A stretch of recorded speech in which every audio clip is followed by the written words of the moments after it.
Cambridge IELTS 10 Test 2 Passage 2 line-by-line explanation for beginners, gifted children and learning, from IELTS Reading, Paragraph A. 1.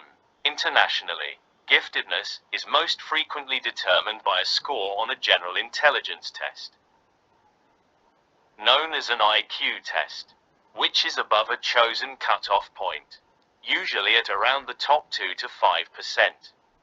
Explained, around the world, children are called gifted if they score very high on an IQ test, usually in the top 2% to 5% compared to other children. 2.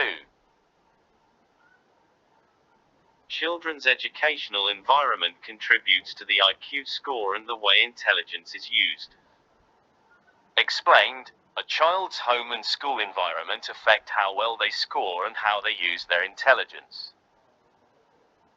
3. For example, a very close positive relationship was found when children's IQ scores were compared with their home educational provision. Freeman. 2010.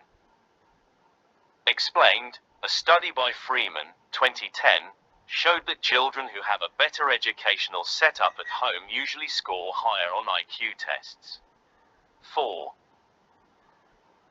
The higher the children's IQ scores, especially over IQ 130, the better the quality of their educational backup, measured in terms of reported verbal interactions with parents, number of books and activities in their home, etc.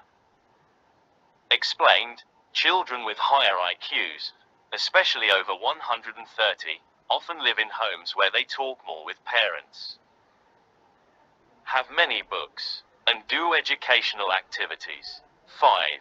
Because IQ tests are decidedly influenced by what the child has learned,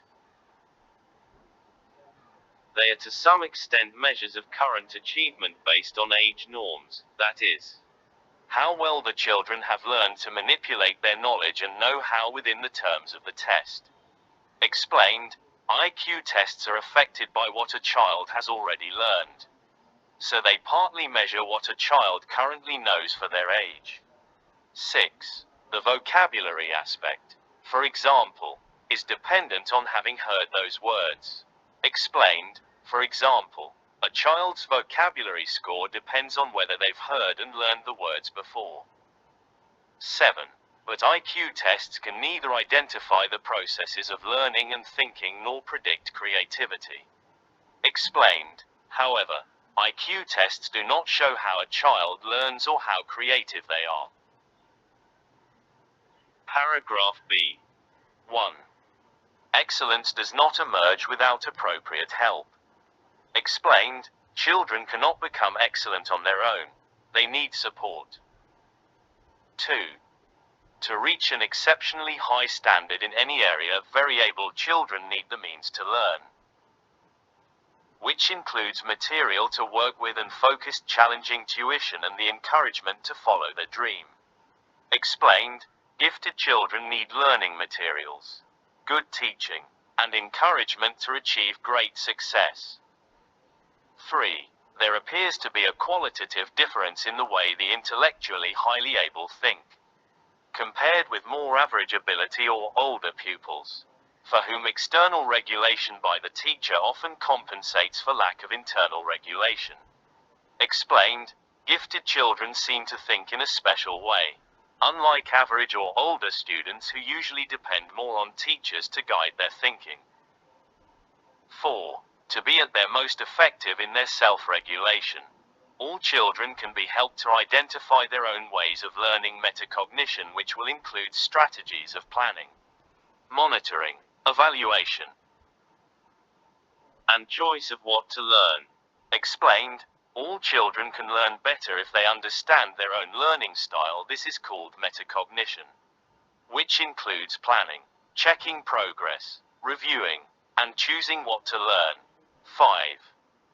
Emotional awareness is also part of metacognition, so children should be helped to be aware of their feelings around the area to be learned. Feelings of curiosity or confidence, for example. Explained, knowing how they feel while learning, like being curious or confident, is also part of metacognition. And children should be guided to understand these emotions. Paragraph C. 1. High achievers have been found to use self-regulatory learning strategies more often and more effectively than lower achievers, and are better able to transfer these strategies to deal with unfamiliar tasks. Explained, successful students often use learning strategies to manage their own study, and they are better at using these strategies in new situations too. 2. This happens to such a high degree in some children that they appear to be demonstrating talent in particular areas. Explained, some children use these strategies so well that it looks like they have special talent in specific subjects. 3. Overviewing research on the thinking process of highly able children. Shaw and Konevsky, 1993, put the instructor's problem succinctly. If they, the gifted, merely think more quickly, then we need only teach more quickly. If they merely make fewer errors, then we can shorten the practice. Explained, two researchers said, if gifted children just think faster or make fewer mistakes, teachers only need to teach faster or give less practice. 4. But of course, this is not entirely the case. Adjustments have to be made in methods of learning and teaching to take account of the many ways individuals think. Explained, but that's not completely true. Teachers need to change their teaching style because each gifted child learns differently. Paragraph D. 1. Yet in order to learn by themselves, the gifted need some support from their teachers. Explained, gifted children still need help from teachers to become independent learners. 2. Conversely, teachers who have a tendency to overdirect can diminish the gifted pupil's learning autonomy. Explained, but if teachers control too much, gifted students may lose the ability to learn on their own. 3. Although spoon-feeding can produce extremely high examination results, these are not always followed by equally impressive life successes. Explained, giving too much help can lead to good exam results, but not necessarily to success in real life. 4. Too much dependence on the teachers risks loss of autonomy and motivation to discover. Explained, if students rely too much on teachers, they may stop being independent or curious. 5. However, when teachers encourage pupils to reflect on their own learning and thinking activities, they increase the pupil's self-regulation. Explained, when teachers help students think about their own learning, students become more self-directed. 6. For a young child, it may be just the simple question, what have you learned today? Which helps them to recognize what they are doing. Explained, even a simple question like what did you learn today can help a child understand their own progress. 7. Given that a fundamental goal of education is to transfer the control of learning from teachers to pupils, improving pupils' learning to learn techniques should be a major outcome of the school experience, especially for the highly competent. Explained, the goal of education is to help students take control of their learning, especially smart students. So schools should teach them how to learn better. 8. There are quite a number of new methods which can help, such as child-initiated learning, ability peer tutoring, etc. Explained, there are many helpful ways to do this, like letting children lead their learning or working with peers of the same ability. 9. Such practices have been found to be particularly useful for bright children from deprived areas. Explained, these methods work especially well for smart children from poor backgrounds. Paragraph E. 1. But scientific progress is not all theoretical. Knowledge is also vital to outstanding performance. Individuals who know a great deal about a specific domain will achieve at a higher level than those who do not. Elshout. 1995. Explained, success in science is not just about ideas. Knowing a lot about a subject also helps a person do better. 2. Research with Creative Scientists by Simonton, 1988, brought him to the conclusion that above a certain high level, characteristics such as independence seem to contribute more to reaching the highest levels of expertise than intellectual skills, due to the great demands of effort and time needed for learning and practice. Explained, a study showed that once someone is already very smart,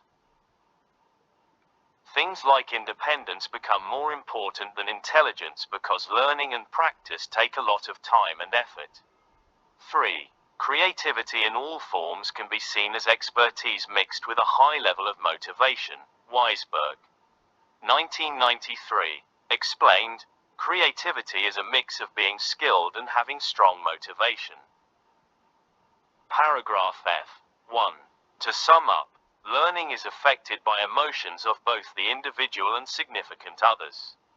Explained, in conclusion, emotions both from the student and people around them influence learning. 2. Positive emotions facilitate the creative aspects of learning and negative emotions inhibit it. Explained, good feelings help creativity, while bad feelings block it. 3.